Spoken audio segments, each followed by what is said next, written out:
everybody, welcome back to a review from the Literary Gamers. My name is Matt, the Dice Checker, and I'm joined with my wife Jenn, the board game librarian, and today we're taking a look at Jurassic Parts. This is from 25th Century Games. It is 13 plus, 20 to 45 minutes, 2 to 5 players, and the designer is Keith Lanzing.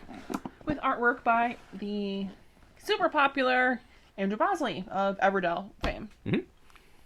All right. So this is one that you had talked about last year, correct? That you were possibly interested in. What attracted you to this game, Matt? I think, for me, it's always a little bit of nostalgia. I grew up really liking dinosaurs. Here in Connecticut, we have a dinosaur park where they found an enormous slab with 2 or 3 different species of dinosaur footprints, I think, on them, along with a bunch of fossilized plants as well. Went there and was fascinated by it. And you're kind of doing the same thing here. You have this giant slab of tiles, and you're trying to break apart the slab so you can get the bones to build your dinosaurs. So for me, it was a little bit of nostalgia. I think that's why I wanted to get into it.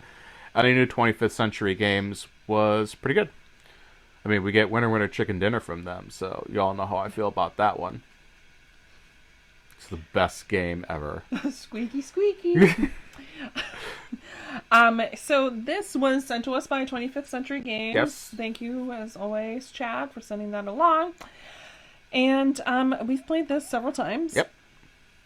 And Want me to go over a quick how to play? Sure. So what you do is you're going to gather all the tiles at the beginning of the game, and you're going to put them in a big stack, and then you're going to take half of that stack, and first off, I'm sorry. You're going to take all the tiles, make sure they're the same side up. You're going to remove a pile of bones and put that in the middle of the table. That's going to be the middle of your slab.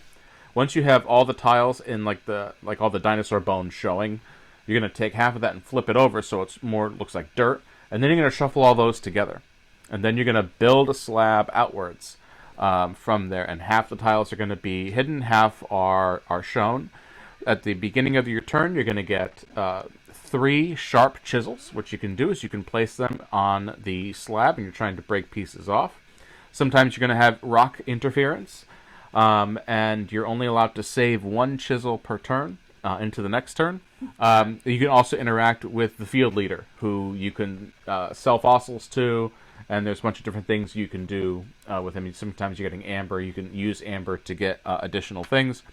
Once a piece of the slab, through means of chisels, and you can have multiple people participate in that chisel line, will break off. And then you flip up all of the tiles that have been hidden, and then you see who has the majority of chisels on that line.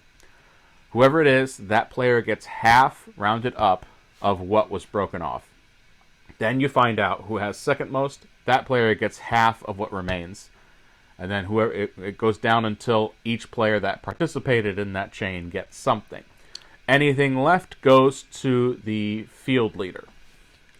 The game will end when the entire slab has been broken up, and you're going to put your dinos together along the way. You're going to be collecting plants. Every time you complete a dinosaur in the game, you get an amber to spend with the field leader.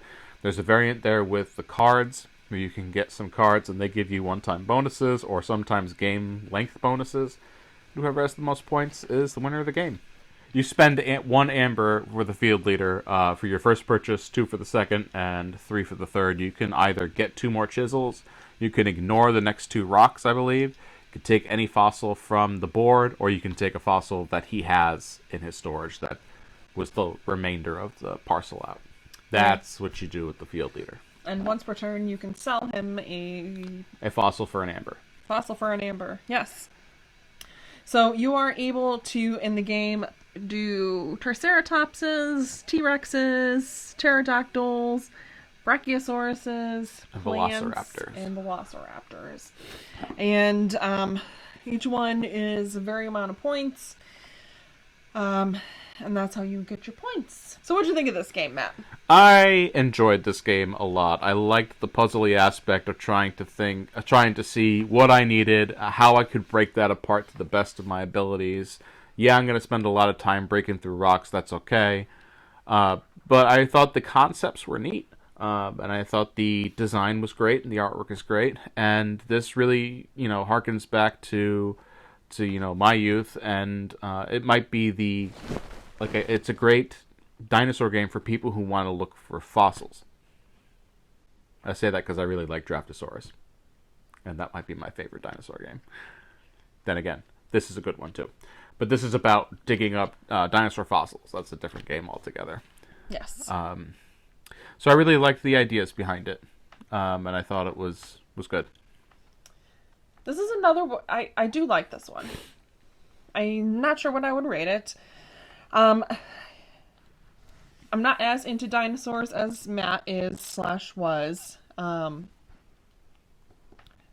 I think if you're a dinosaur enthusiast, or you have someone in your life who is a dinosaur enthusiast, this would be kind of a home run. It's different from... Okay, so someone's probably going to say, Matt, Jen, have you played Fossilis? Yes, we have. We have.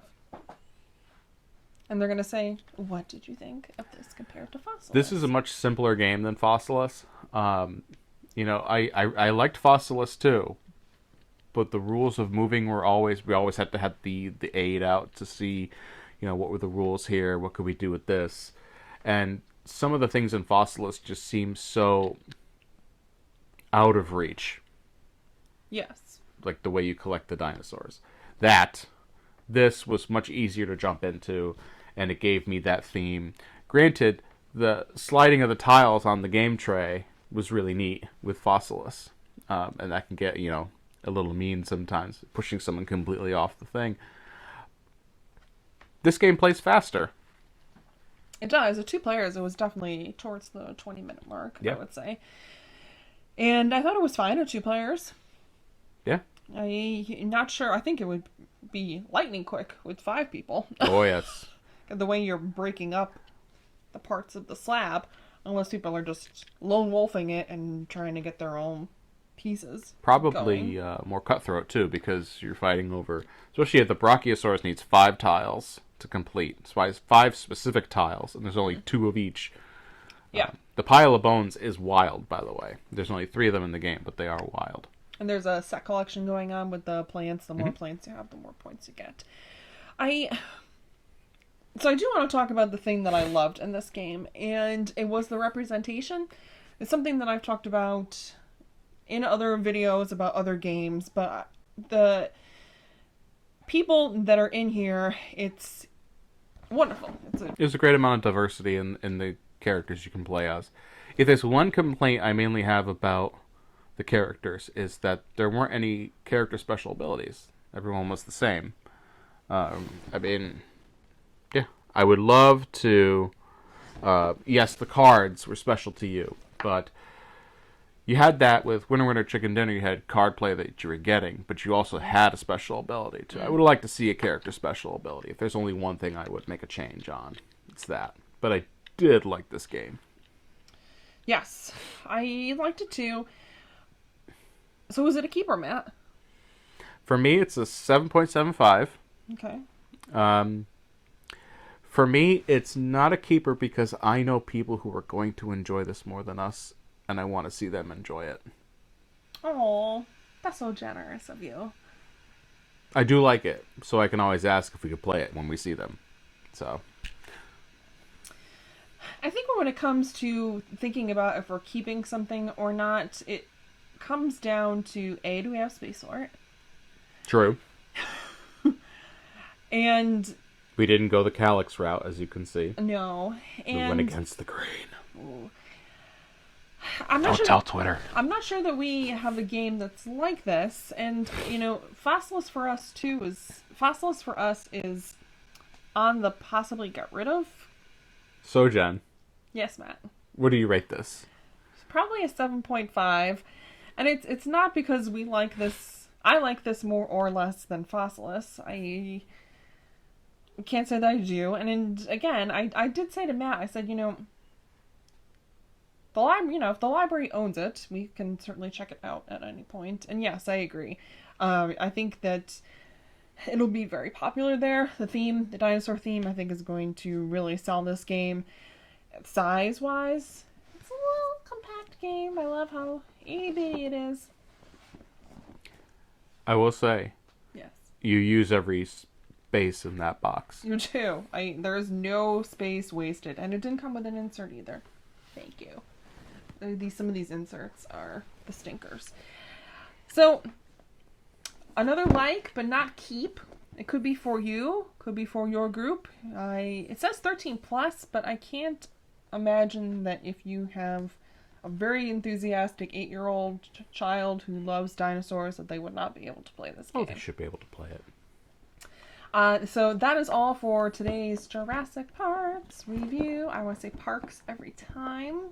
That's not true. Thank you again to 25th Century for sending this along to us. Any questions, comments, or concerns, drop them below. Don't forget to subscribe and click the bell for the notifications, and then go into your settings and make sure the notifications are on. So yeah, call to action. Here we go. We've succumbed to be those people. We are trying to get to 1,000 subscribers, and we're halfway there.